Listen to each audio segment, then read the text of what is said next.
Thank you all for coming out for our Workforce Housing Design Charrette.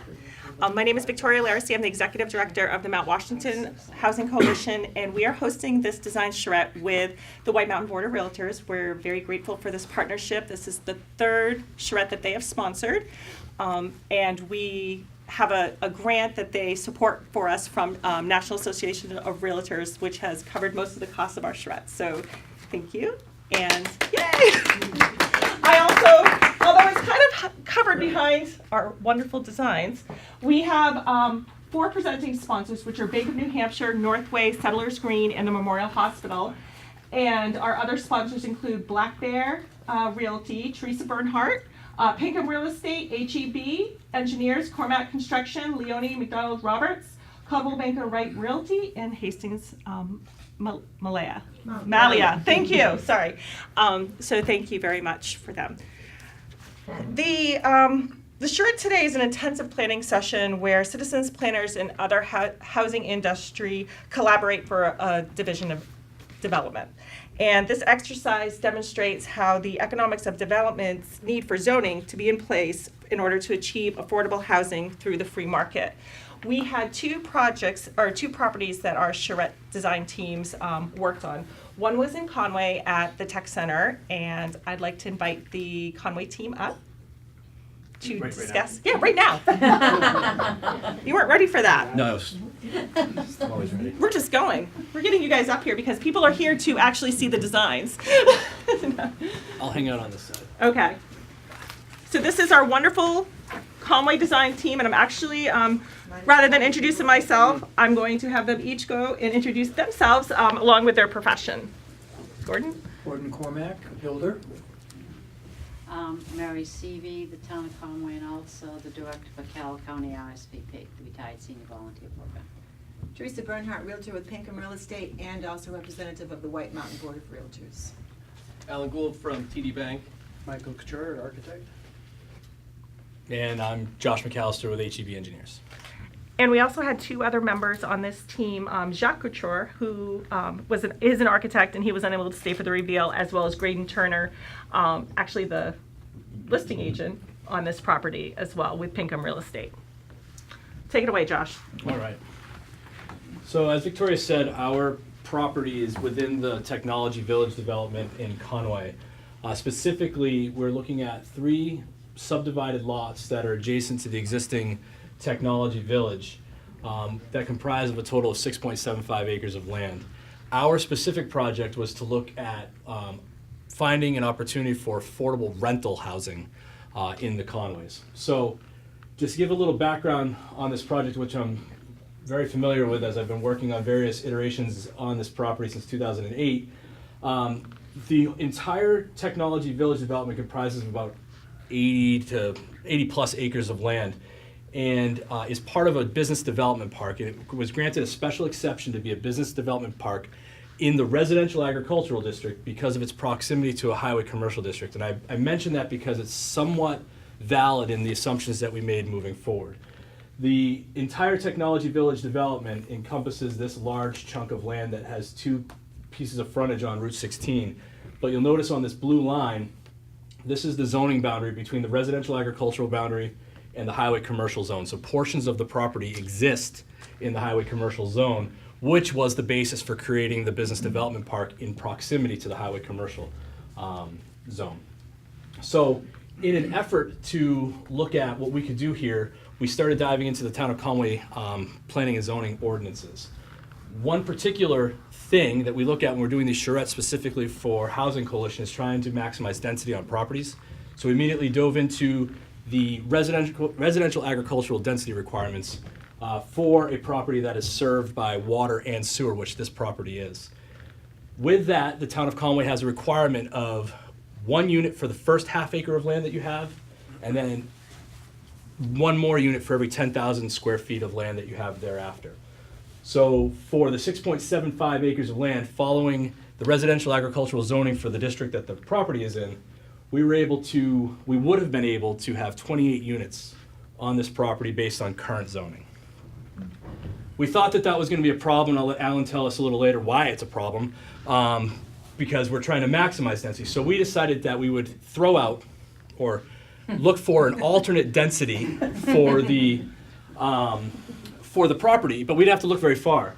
In the highway commercial zone, which is just several hundred feet from where we are, there is an allowance for 12 units per acre for rental housing. Not far from where we are, that would bring the total amount of units allowed for the 6.75 acres that we have to 81. So 28, 81. If you're looking at, the reason density is a major issue for affordable housing is that the more units you can get on a piece of property, the more you can maximize your construction costs and your return on investment for developers. And ultimately, we don't want to think about profit here, but any developer that's coming in to build affordable housing has to make money. They're not just gonna come in as a charity and just make housing for people. So we decided we'd start with that 81 unit number and see what we could do. We ran some financial numbers, they worked out. We'll have Alan go a little bit further. Then we started laying things out in 80 units on 6.5 acres, specifically with some of the restrictions that this property has with a 100-foot buffer on the backside and some setbacks that they have became a challenge. So maybe at this point in time we can run through some of the costs that we considered and where we landed on our unit numbers, Alan, and then we can probably come back to the layout that we landed on. You also should mention the extension of the road. Oh, That's there's other things that I'm uniquely familiar with this property in that there are some requirements in the town of Conway that on a dead-end road, you can't have more than 35 units. This is not a zoning requirement, this is a life safety requirement in the town of Conway. So anything more than 35 units requires a secondary access. We have assumed in our development for anything larger than 35 units that we would connect to lamplighters. We know this is a viable option because the Economic Council was approached by lamplighters earlier this year to construct this. It hasn't happened and it's sort of dead right now, but it's a viable option now that in this scenario it would be mutually beneficial to both developments. Further, because of my unique knowledge on this property, I know that any large-scale development in here is going to require some upgrades to Route 16. Also, if there's a connection to lamplighters, it's going to require upgrades to Route 16. So as part of our development, we decided to include a cost share in the total construction costs associated with this road because it's mutually beneficial, as well as the Route 16 upgrades to a two-thirds, one-third, two-thirds to lamplighters, one-third to this development project as part of our construction costs. So now I'll hand it over now. Okay. So so basically, excuse me for a quick second. So basically, the land, the cost of those 3 acres, I'm sorry, the 3 lots, is $340,000, and the cost of the road and the improvements we estimate around about $600,000. But so we had to start making some assumptions that lamplighters would share this cost with us, right? So we put in a $300,000, split the cost with them. The engineer and the architect, so we have a fixed cost before we do anything of $740,000. Okay.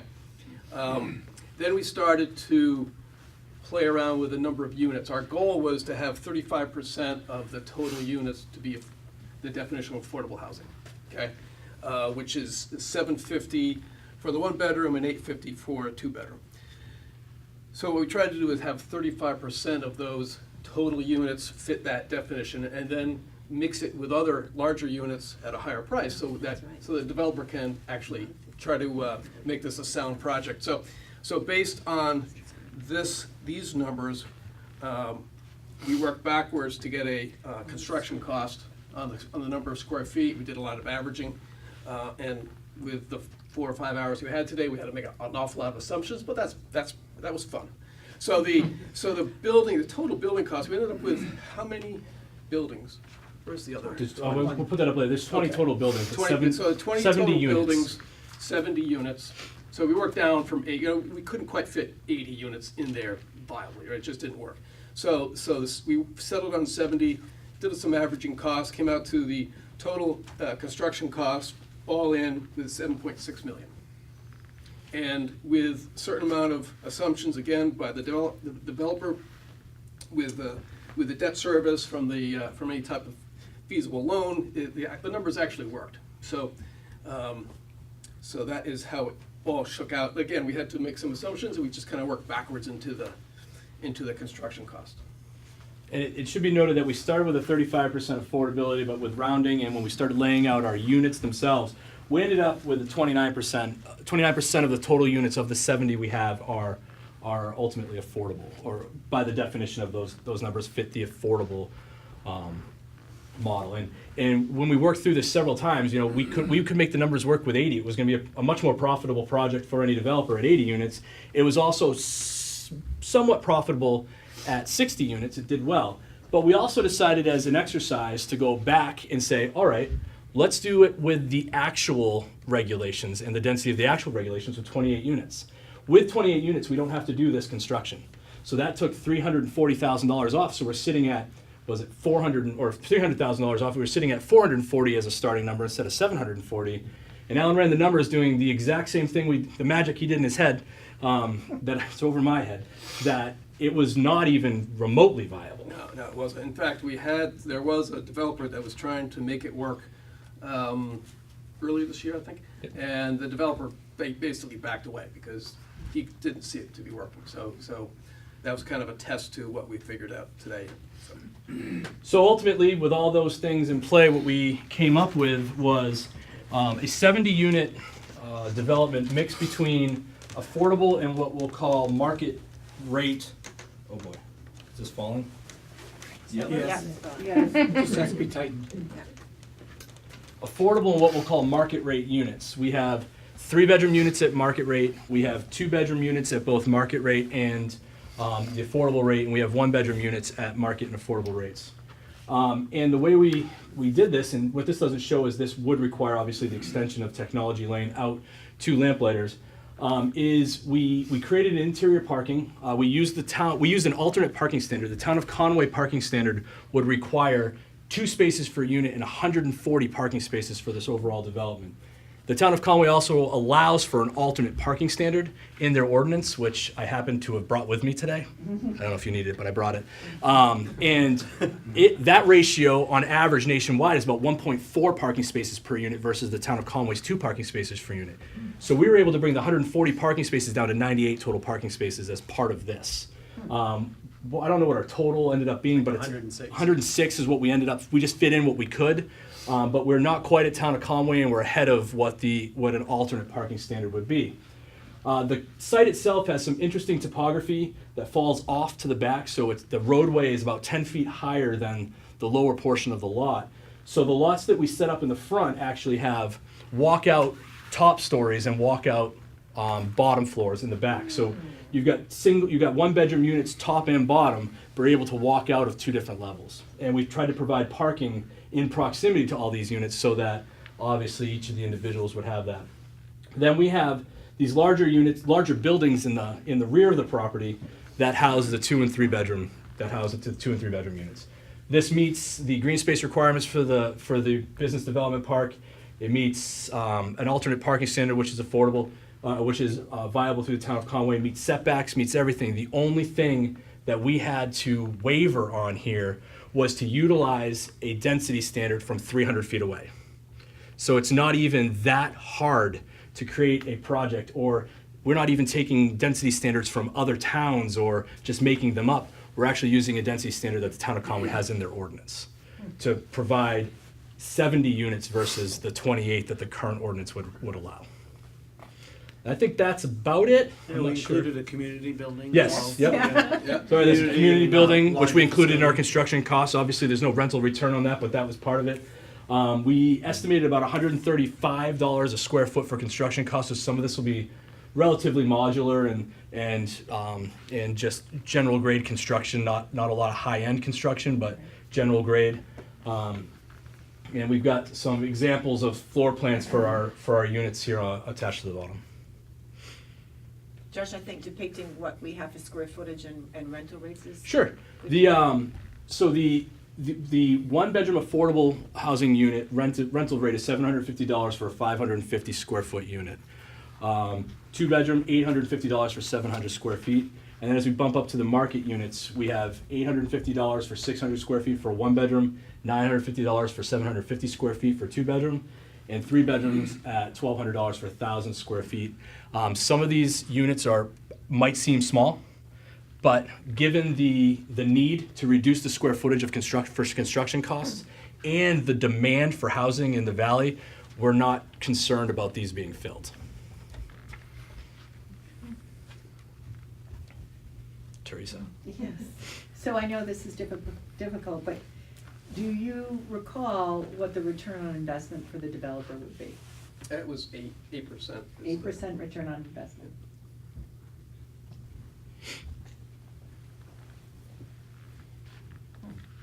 Ed? With the difference in topography, are there problems relative to drainage or runoff or? You just need a good engineer for that. Yeah, there's unique things to the property. I've already designed things on this property in the past that just haven't come to fruition, and it's unique. But it's not anything that's really all that more unique than anything else that we do. There's no flood zones, Ed, so Yeah. that's always a good thing. No wetland. No wetlands. No wetlands. DES permitting is limited here, and no, nothing surprising for as long as you get the right engineer. Is the property serviced by public sewer? Yes, there is water and sewer up technology lane that was put in when the subdivision was complete by the Economic Council. Bob? You have a sense of what the planning, if someone were to come to the planning board this week with this exact proposal, what do you think the sense of the board is on this? What do you think their response would be? This exact proposal right now would require a variance from the planning board for the density. I personally believe that this variance is justifiable because of the things I told you. The business development park exists in our zoning ordinance because of its proximity to a highway commercial district. It doesn't seem far-fetched to apply that density allowance from the highway commercial district that's only 350 feet away to these lots. It could be a palatable variance to get, but we should be able to get this should be something that seems relatively easy to get the zoning ordinance to include so that variances aren't necessary. You talk to a developer all the time, I do this, you mention the word variance and projects stop fast. Even if you think it's a palatable variance, variances stop projects quickly. Oh, is that the owner of the property back there? We actually were gonna call this Cuddy Town. I'm sorry I can relate, but one question I have is, does this have any impact on the entrance on 16? Yes, we assumed in the construction that portions of the road construction costs that we assumed that we'd connect to lamplighters, and we assumed that we would have to do the construction on 16, and we assumed that our project would bear 1/3 of that cost. It's assumption, Jack, it's assumption. Claude? Josh, would it be reasonable, rather than considering a variance, would it be reasonable for the planning board to extend their zoning to encompass your area? That sometimes is simpler than dealing with. Sure, no, it's feasible. What that doesn't allow for would be if another business development park were to come into town, depending on if there was a lot that had the similarities to this lot, it wouldn't allow for that in the future on that lot, so you'd have to rezone that as well. But either way, it's something that you could make an argument for, I think. Bob? How much of a challenge would it be after this Charrette is over to write a new section of the ordinance that would allow this to happen without going through the variance route? The good thing about the alternate ordinance that we decided to use, that the wording is already written. Okay. So it would be making it either part of the special exception for the business development park, or I think it would be part of adding it to the special exception for the business development park. I think that would probably be the appropriate way to include it in the zoning ordinance. But the wording is already in. There's other parts of it too. The wording says that at least 25% of the units shall be rental units for at least 20 years is part of the wording in the ordinance. So it's to maintain housing for the people who are working in the valley. Obviously, we're proposing here 100% of the units to be rental units, so it would fit within that ordinance. But the one good thing about what we tried to do here is we don't have to rewrite or create an ordinance. It's you just take Part B of the zoning ordinance for the highway commercial district and put it in the special exception for the business development park in proximity to highway commercial. Teresa? Isn't a special exception similar to a variance? A special exception and a variance are very different Okay.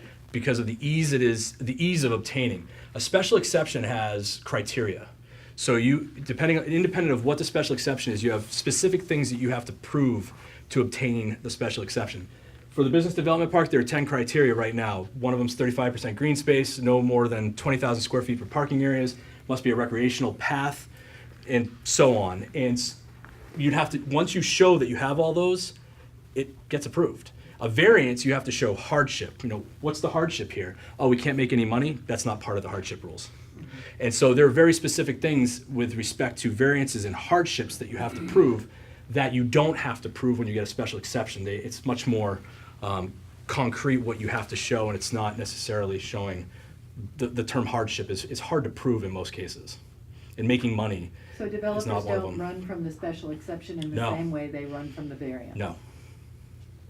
It's an extra step in the process. Mm. You've got to do a little bit of design ahead of time, and you've got to apply to the zoning board, and you've got to wait a month for the hearing, and then it gets approved, but you've taken 2 months just to get to that when you can start your heavy design and move forward with the rest of your permitting.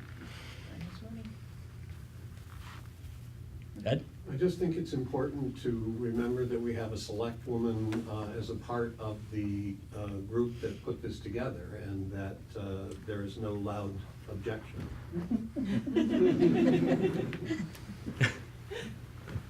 Thank you, Deb. So Mary, just a question for you, since we are so thankful to have an elected official as part of the process. Just a question about, does town hall hear a lot about the lack of rental property and the Yes. need for it in our Yes. valley, Yes, in particular your town? right, they do, yes, absolutely. So it's not only from people coming in, even from the work that I do in my Right. nonprofit, it's huge. It's absolutely huge, and I hear it all the time from the welfare, finding places for people coming in, not only that have jobs that really need a place to live, but there are no places. So yeah, it is tough. It comes out frequently, the speaking of it, yes. Do these rental rates actually satisfy the need you see for low income Yes. affordable housing, $750 and $850? Yes.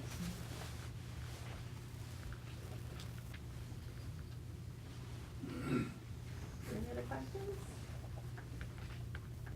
Thank you. Thank Very you. cool. That was amazing. Victoria, what happens next? Bartlett, No, I know, but with these designs. with these designs, what we will do, we will put them all in a report to have it available for the public, for planning boards, for the realtors, and then we will present them to each of the specific towns' planning boards. Thank you, Team Conway. Yes. It was amazing. And another amazing team I am excited to introduce is Bartlett, who had definitely a different task. They're looking at for sale housing, family housing. And if the Bartlett team could come up, Claude, Carrie, Leanne, Kathy. The big reveal. Who am I missing? And Ann, okay. Yeah, put that one backwards for now. Can you guys move down? I'm gonna come this way, yeah. Sure. Over here. Oh, that's fine. And I'll have Leanne start with the introductions, if you wouldn't mind introducing yourself and your profession or organization that you're with, please.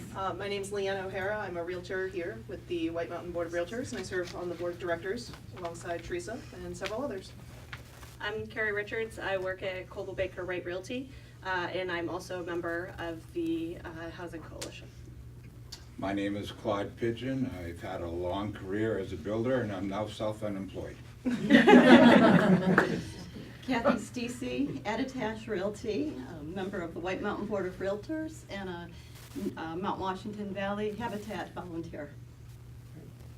And I'm Chris Doctor, and I'm a partner at Olson Lewis Architects. Eric Grenier, civil engineer with HEB Engineers. Ed Harrigan, I'm a mortgage loan officer with Northway Bank. Great. Well, thank you, and I guess take it away, Eric and Chris. Perfect. So the site that we are looking at is in the town of Bartlett. It's approximately 13.2 acres. Just to give you a little bit of sort of a geographical location for this site, the Fields of Attitash intersection is just to the west of the property here. The property abuts Route 302, and I believe it's across from the card shop. So we did our site visit last week to try to get a handle on what the lot looks like and if there are going to be any challenges with this lot. And that kind of leads me to my next board here. Oopsie. There we go. So, if any of you are familiar with this lot, there's a very steep drop off towards the north side of the site. I believe it's in the magnitude of 20 to 30 feet down, and that area at the bottom is all essentially floodplain. So that area is about 7 acres. So we assumed that area was essentially undevelopable for this project. And the area you see here in the front, bounded by this red dashed line, is what we considered the developable land based on our site walk. So we don't have the benefit on this project of a sewer system, so we had to essentially try to figure out what this lot can handle in terms of sewage loading, and that was essentially the limiting factor when it comes to the density requirements that can be sort of sustained on this site here. So what we did initially was we used the state of New Hampshire's density requirements in coming up with what our let's call it number of bedrooms that this lot can sustain according to the state. We essentially ran the calculations and determined that the lot can handle about 129 bedrooms according to the state requirements. When you start looking at Bartlett zoning, that is reduced to about 84. So there's a significant reduction when you have to follow the town of Bartlett zoning, which we threw out as part of, I say that throw out, but we kind of used the state's density requirements when we came up with our loading and our layouts. So essentially, what we found was there's town water here that comes off of 302. There's a hydrant right there. So water utilities to the site is going to be very straightforward. There's an existing access drive that comes into the site over here. On our site walk, I kind of determined that that's probably not going to be where the road would be to access this site, because the site distance that is going up the hill and you can't quite see well in both directions. So we would probably end up locating the driveway, the intersection, closer to the Fields at Attitash intersection, probably halfway over at the crest of the hill. That provides sight distance in both east-west direction. Let's see, did I miss anything here? Let's see, so we basically ran the calculations, got the number of bedrooms that we can handle here, and then was we were doing for sale housing. I forgot to mention that. I think the other group had rentals. We did for sale housing. Based on the Bartlett density requirements, we pretty much determined right off that single lots are probably unfeasible for this type of project, and we went with an approach of planned unit development, or PUD, for this type of project. And I think, we could probably bring up the proposed layout, and then Chris can kind of talk about, what we came up with there and what our plan was moving forward. Thank you, Eric. Chris. And so we, as we started in the morning, and in the end we ended up spending a lot of time, most of the time in the morning, have a very lively dialogue about what is housing for sale, What does it look like? How big is it? And then we had a conversation about standard of living versus quality of life. And just because the standard of living for affordable housing is less, doesn't mean the quality of life has to be less. So we took a look at that. Also, we wanted to stay away from segregating all like income economic levels. And so we started to explore different ways to do some mixed development and what that looks like. So because we were limited, and really this red line is the ridge of the slope that goes down. So there's a slope on either side as well. And then, so the other part of what we wanted to do to minimize development costs, right, was to reduce the amount of infrastructure that we built, make the housing as compact as possible, energy efficient. So our first approach was to say, okay, we're going to limit the amount of infrastructure, and then we're going to look at modular. So we took the footprint, which was about 18 by 30 or 18 by 36, which is a typical modular box. So each one of these buildings is 4 boxes. And then we looked at different combinations of how those boxes might be configured to accommodate different kinds of housing. So our initial layout, the existing curb cut is somewhere over at this side of the site, is to move it so it's directly across from the driveway and has better sight lines on 302. And then basically have the drive come in and have a turnaround. Have the parking along there, and then people walk to their units. It's a way to have much more compact infrastructure. And then the parking along here can either be open or covered. There's an opportunity then when you cover it to put solar panels on it. And then in terms of subdividing the lot, we said, okay, we can put the modular units on either side of that infrastructure there, add 2 market rate houses, again, for 2 reasons, really. One is to help defray the cost of the development, but 2, also as setting a role model for the others, so that we have a good mix of economic levels in here. And then the other thing we did, and we'll see that in a second, is carving off, because this is a commercial, so the zoning line is here, and this is commercial, and this is residential. So we're actually in a commercial zone. So we thought, well, why don't we put some retail along the street, along the highway? And so when we do that, we do a couple things. We acknowledge the commercial district, 1. 2, we give an opportunity for those living here to have fewer car trips, because now they can walk to the shop in their neighborhood. The other thing we discovered with financing was that we couldn't have a mixed use with commercial, so we're proposing to carve that off as a separate lot, so that's a retail lot and then the residential. So as we were talking about that, so while Claude was drawing this layout, I was doing the plans of what this modular unit might look like. It's kind of tucked on the right there. And so the idea is that there are these 2 boxes on each floor, a total of 4 boxes. They're 18 by 30 or 18 by 36. And then above it, 2 bedrooms on either side. And then, and it looks like a single family house. It's really a duplex. And then, so what that affords us to do, though, is now we can say, have a little village of what looks like single family homes, but actually have a higher density. And then another configuration then would be to say, okay, well, that's 1 unit. So that's a single family with 4 boxes. And on the first floor, we develop a future master bedroom suite. Okay? In the short run, it could be an accessory dwelling unit.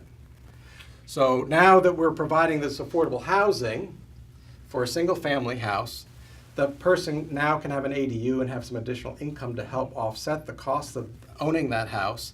And then when they get older, can convert that to a first floor master so they can age in place.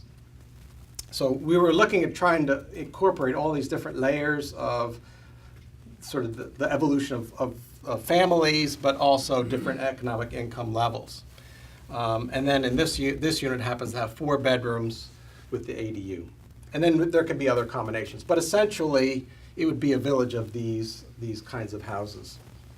So after we developed this site, then we said, okay, well, what does it really look like? And thinking about not only the standard of living, but the quality of life, we created this little village where we have the parking in the middle, we have these row of gable buildings, houses, going down into a quad. So now you're not just getting out of your car in the parking lot, because the dilemma of sprawl, right, is that you have this binary opposition of either being in your car or in your house, and that space in between is usually pretty awful.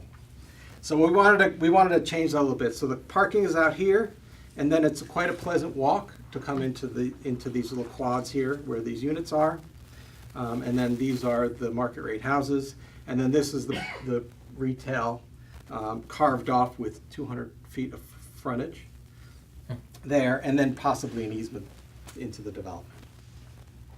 So to make that all work, and then so the septic fields are back in here. Yeah, because since we don't have the luxury of sending our waste off site, we have to treat it on site, and it's a significant area that you have to devote to this to get rid of sewage. That it actually takes a lot of space away from your developable land, because a lot of your developable land also doubles as the area where you can put septic systems. You can't put it out in the back because that's essentially all floodplain. You're not allowed to put septic systems out there. So we had to devote, I think it was close to 270 by 100, 14,000 square feet is devoted strictly to sewer disposal for a development like this in Bartlett. So the entire morning was spent trying to figure out how many units and where can we put them. Because we started with let's say 129 units just based on gross calculations, and said 129 bedrooms, and then said, well, how big does that septic field have to be? Well, it got so big that the setback from the rear lot line, the thing was over here. So we had to go back and say, okay, what if we only had 100 bedrooms and it got smaller? Then we could start moving it back. Well, what if we split it in 2? We can move back a little further. So we kept going back and forth with all these restrictions and overlays to get to a place where we could have a developable site with a reasonable number of bedrooms and then the number of units that go with that. Yeah, we weren't able to achieve our 129 sites that we had essentially calculated, just because the size of the field was so massive that we had to scale back our development to make sure that the septic fit on the site. It met all the setbacks. So that was really a challenge for this project. And it was a challenge when we did the Bartlett one last year, was treating your sewage on site takes up a lot of land. And so, Claude, do you want to talk about the... Oh, I can, sure. Well... Why don't you go up? Yes, I can. Hardcore. Because I'm old. Well, we started putting the numbers together late in the game just because we had so much fun just playing with all the different components and trying to figure out what the final solution was going to be. But anyway, we had a fixed cost of, no matter what we did, we had the land acquisition, which was $249,900. Then there would be some soft costs associated with the purchase of the land and transfer of title, registration of title, so on and so forth. So we threw in an amount for that. Based on my experiences, I came up with, we tossed engineering and architectural fees around and determined that $120,000 was a reasonable number for the scope of this work. The site development is a substantial number, and even though we did a very good job in reducing the amount of road work in order to reach all these units, we still had to bring water in from the street. We had to, we certainly had to do the paving, the cul-de-sac. I assumed that we would have some site lighting. for the roadways and the parking areas, landscaping and remediation of the construction process. So all of that came to the $482,000. The building cost, I used $120 a square foot based on the size of the units that we had, so that came out to a little over $3 million. Nobody is going to acquire this land, go through all of this trouble as a favor to humanity, so I put in considerably more than 8%. I put in a 30% return on the developer's investment, so that represents essentially another $1 million. That totaled out to almost $5 million. Since we're dealing with 26 units, that amortized out to a purchase price of almost $192,000 per unit, and Right beside you. right beside. So yeah, that translates at using the 100. I rounded up to 192,000. And based on, let me back up a step. This development will accommodate pretty much all types of financing that's out there. So government, conventional financing. So there's different programs depending on the borrower's qualifications will determine which program would probably be best for them. For purposes of this, I used USDA Rural Development because that's where you're going to get maximum financing. You'll be able to finance 100% of the sales price. So using that program at 100% financing for $192,000 purchase price, all in, the payment comes out as he has it, $1,280 a month. Breaking that down, property taxes, you have homeowners insurance. Also, with a USDA loan, there's a guarantee fee that's blended into that as well. So I think that number probably falls right in line with affordable housing for a certain income level. And that doesn't take into account necessarily someone that comes to me and they may have 2 giant auto loans, $500 each. That's going to throw them out of whack for something like this. So it is a little bit of a moving target, but this gives you a general idea of what we're talking about. So that pretty much concludes the financial aspect. Although it was not simple to arrive at even a definition of affordable housing, and so there was a good deal of running back and forth and saying, "Can really people afford this? Like, how much do you have to make?" And that's you can wrangle with that just that one topic alone for an entire day and not even get into any of the other aspects. So that was an engaging aspect of this whole process as well. So the other thing I think to point out too, the 192 is amortized over all the units, but they're not all equal units. Right. So some will be less, some will be more, and that also doesn't take into account the 2 market rate units or the retail really. Yeah, those would be sort of bonuses. The market rate stuff essentially would be an incentive for the developer, or bonuses basically, because they do not enter into the calculations. But on the other hand, the design it sort of lends itself quite naturally to, and we agreed that it was a good design ideal to have a mixture of the financial demographic in the community. So that's what we shot for. Yep. How many square feet did you assume would be in each of the units? So the 2 bedrooms are anywhere from 1,000 to 1,300 square feet, and then double that for the single family.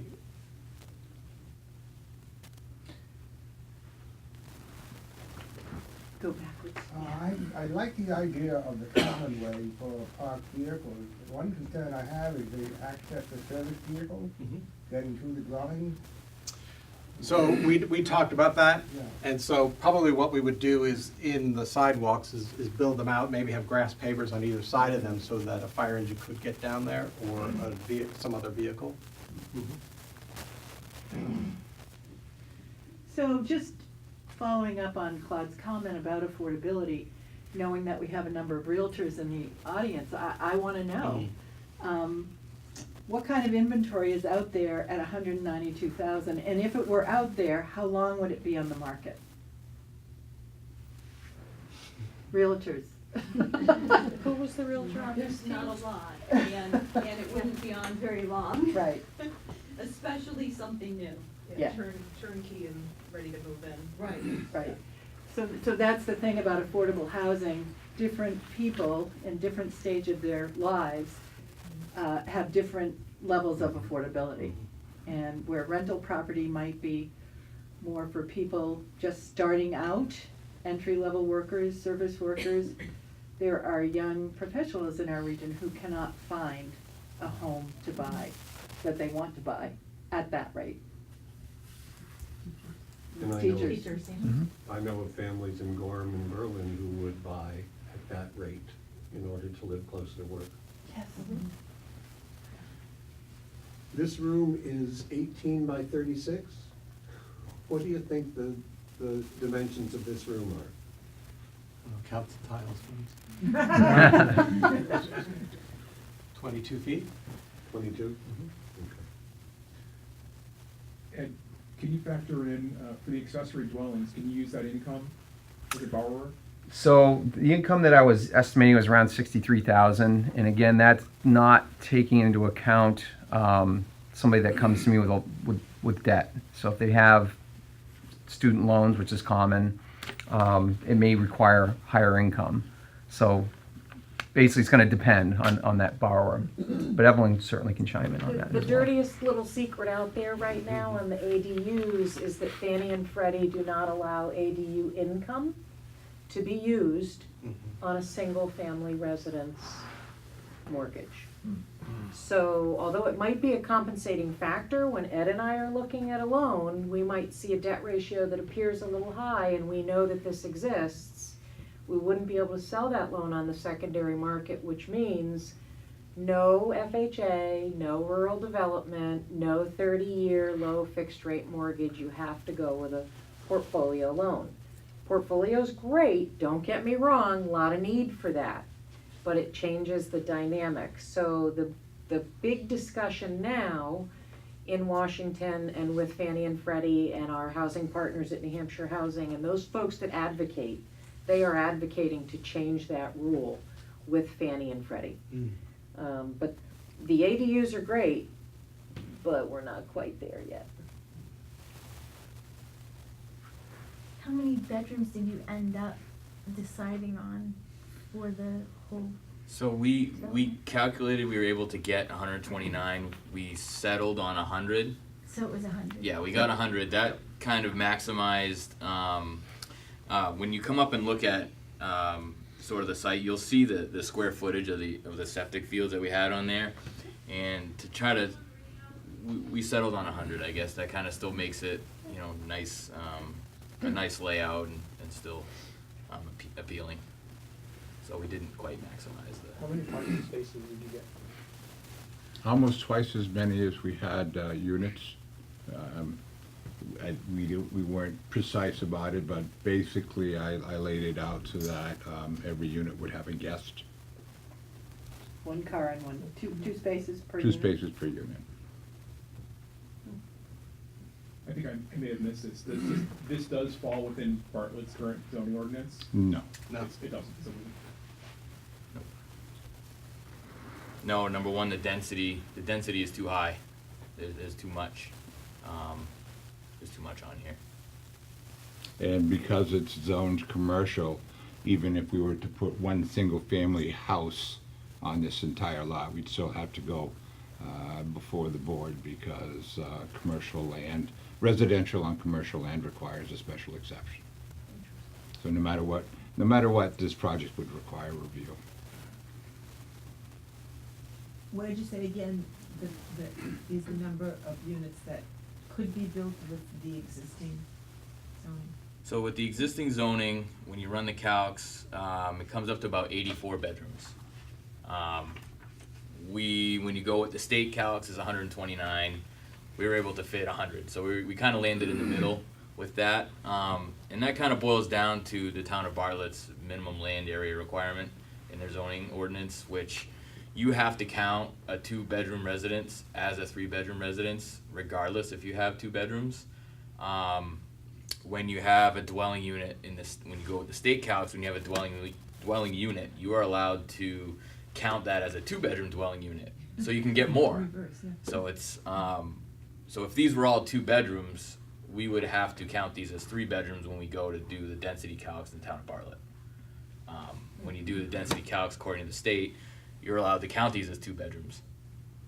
So that when you get down, when you have large density developments, you really start losing density pretty quick when you have to count that extra bedroom when you have a 2-bedroom dwelling unit. What's the rationale for the 3-bedroom requirement? I think it's to increase the lot size for like single family homes. I believe on the perfect site, the minimum land area requirement for a 3-bedroom home would be 30,000 square feet.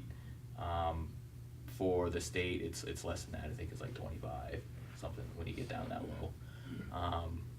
So I think that might be part of the reasoning. I don't know if it's an outdated zoning regulation, but it's something that if increasing density on lots of this size is something that's desired, it's something that can be looked at.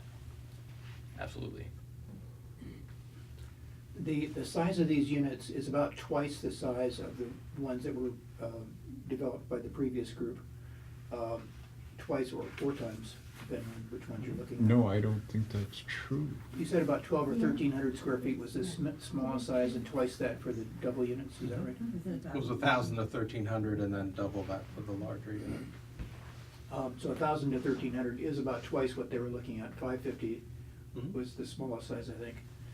What effect would it have had on the overall project if you had committed more of those units to be divided into smaller units? Say 500 or 600 square feet rather than 1,000 to 1,300. Well, we were still relegated to the number of bedrooms anyway, so we would probably have fewer buildings on the site. Yeah, so the cost would be reduced proportionate to the reduction in the construction cost. The site development cost, bringing in the road, water, landscaping, and so on, that's a constant, that wouldn't change. But if you lopped 20 or 30% off of the unit size, that you would obviously lop off the same proportion in the construction cost. Yeah. So doing the arithmetic on all this, here again we see an example where the absence of city sewage puts a major constraint on your home, your ability to achieve densities that would be more affordable. Right. Sure. The other thing that's very obvious here is that the developer's proceeds on this, as it was on the other project, has a pretty substantial effect on the overall project cost. The assumption of both projects is that the only group that would be willing to take on a project like this is a for-profit developer who's going to build not only very low-cost units, but also market-level units, whatever that means. Has the group Housing Coalition looked at all at the possibility of supporting a nonprofit organization to come in and help to do some of these things? It's a wonderful idea. That's another whole bag of worms, I suppose, but. It's a wonderful bag of worms. I'm not sure how we'd want to approach that. You can, because you've had. So, I think it's important for everyone to understand that, in the affordable housing building world, there are all kinds of opportunities for subsidies or subsidized financing to help developers with projects like this. It's like anything else. They are limited. And we have a development in Conway, two developments in Conway, where some of these subsidized financing opportunities were used. But what happens is you can't keep going back to the same well unless your market is increasing in volume, the people that use these buildings. We are in a very rural area. When we go to the table with developers in markets like ours, we're sitting next to a developer in a place like Portsmouth. Their numbers are simply larger. I'm not saying it's right, I'm not saying it's wrong, I'm just saying that's how it works, that's how it is. So the answer to your question is yes. The problem in a market like ours is our numbers don't garner the same level of attention, interest, whatever you want to call it, points. There's all kinds of different variances depending on who you go to for this financing. And so we have to figure out a way to do this differently. And you have to start with the free market. That's where you begin. And then if we can find subsidies to make this more affordable and maybe add something or change something in the numbers, that's awesome. But if we do these exercises and we think outside of the free market, I think we're going to struggle to find developers who want to get on board, because opportunities are very limited in the financing world to do this with subsidy.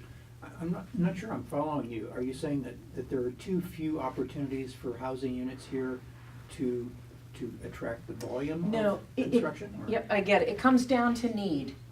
And unfortunately, they don't look at need as a percentage of your population. They look at need in sheer number. So we have 13,000 people that need homes, and Portsmouth has 70,000 people that need homes. And in a point system, they win. 70,000 is bigger than 13,000, they win. So that's just the way it works, and I'm not picking on Portsmouth, I'm using that as an example. This happens all over the country, not just in our state. So it's important to understand how these financing mechanisms work in order to understand how our community fits into them. Aren't we talking about two different things, though? You're talking about subsidies, which is certainly it's one element of the whole kind of project profile that can have a drastic effect on the end cost to the occupants of these things. The other is the developers' motivations. And we're assuming here that the developers would be for-profit organizations who, by their nature, need to have certain return on their investment of time and money. Sure.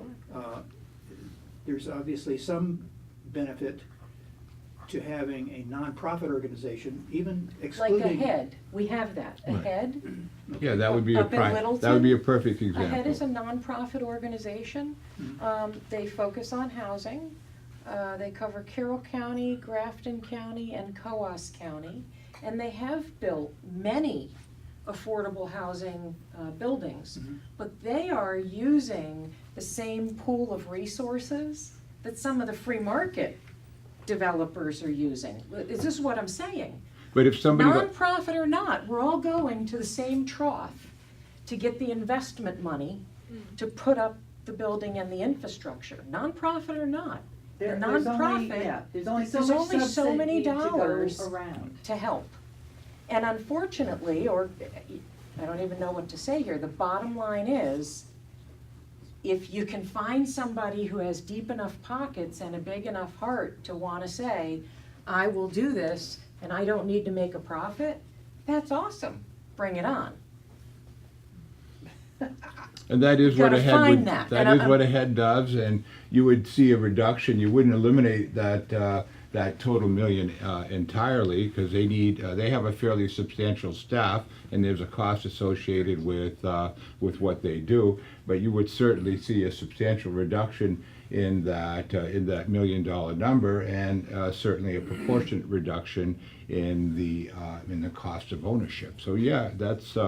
That would be an ideal situation, to have a nonprofit take over this project and eliminate that line item. You know, the other thing is that the affordable housing solution is going to come in many forms.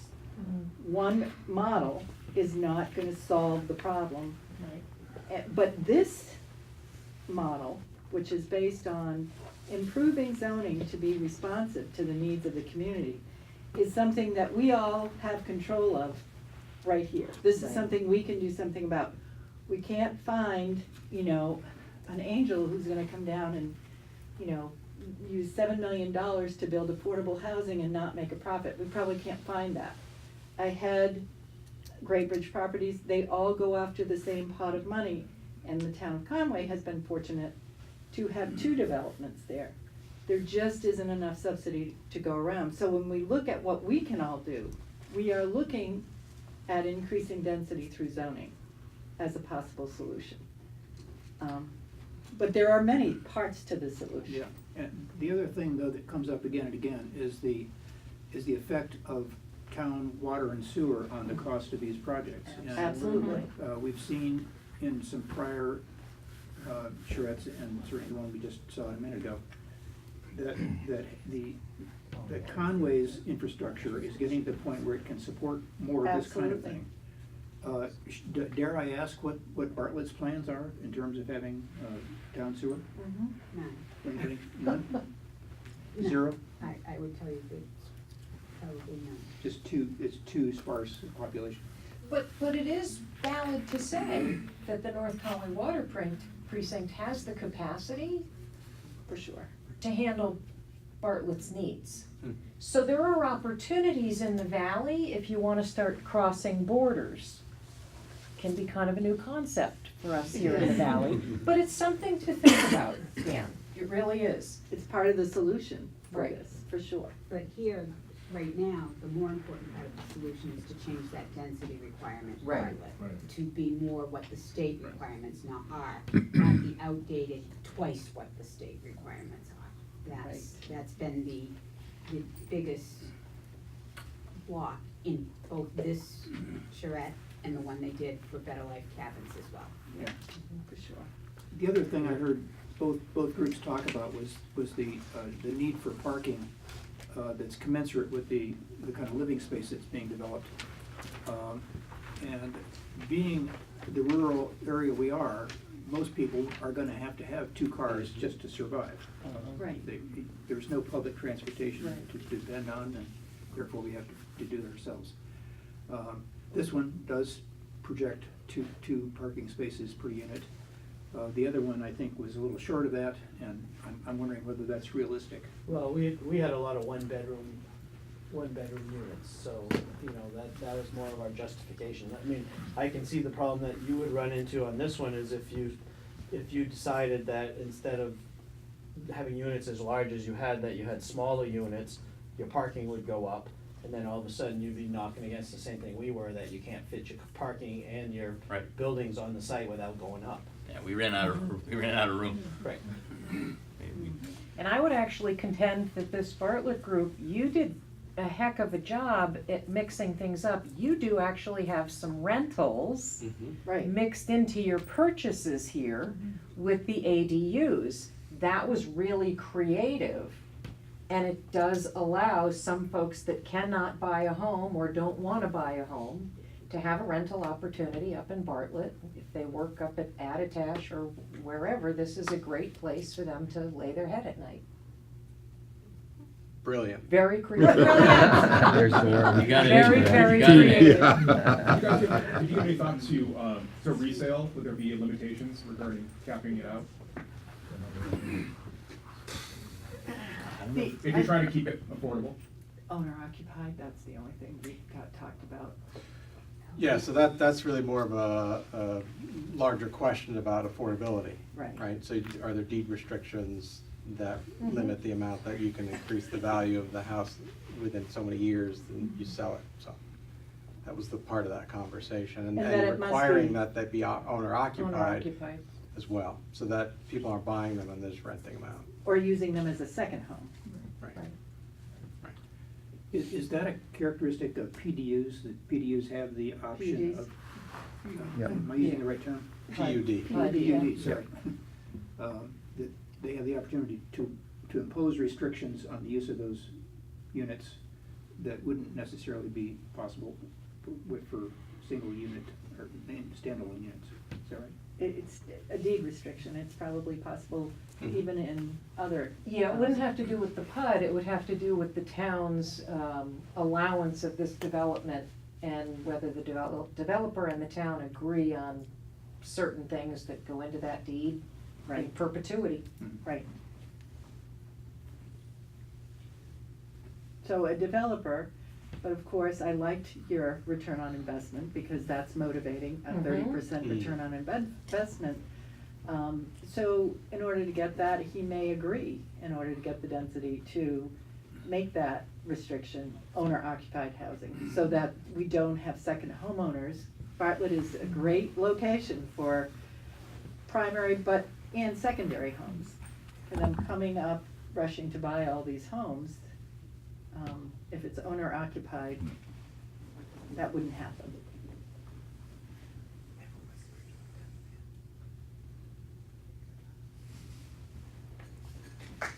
Any more questions?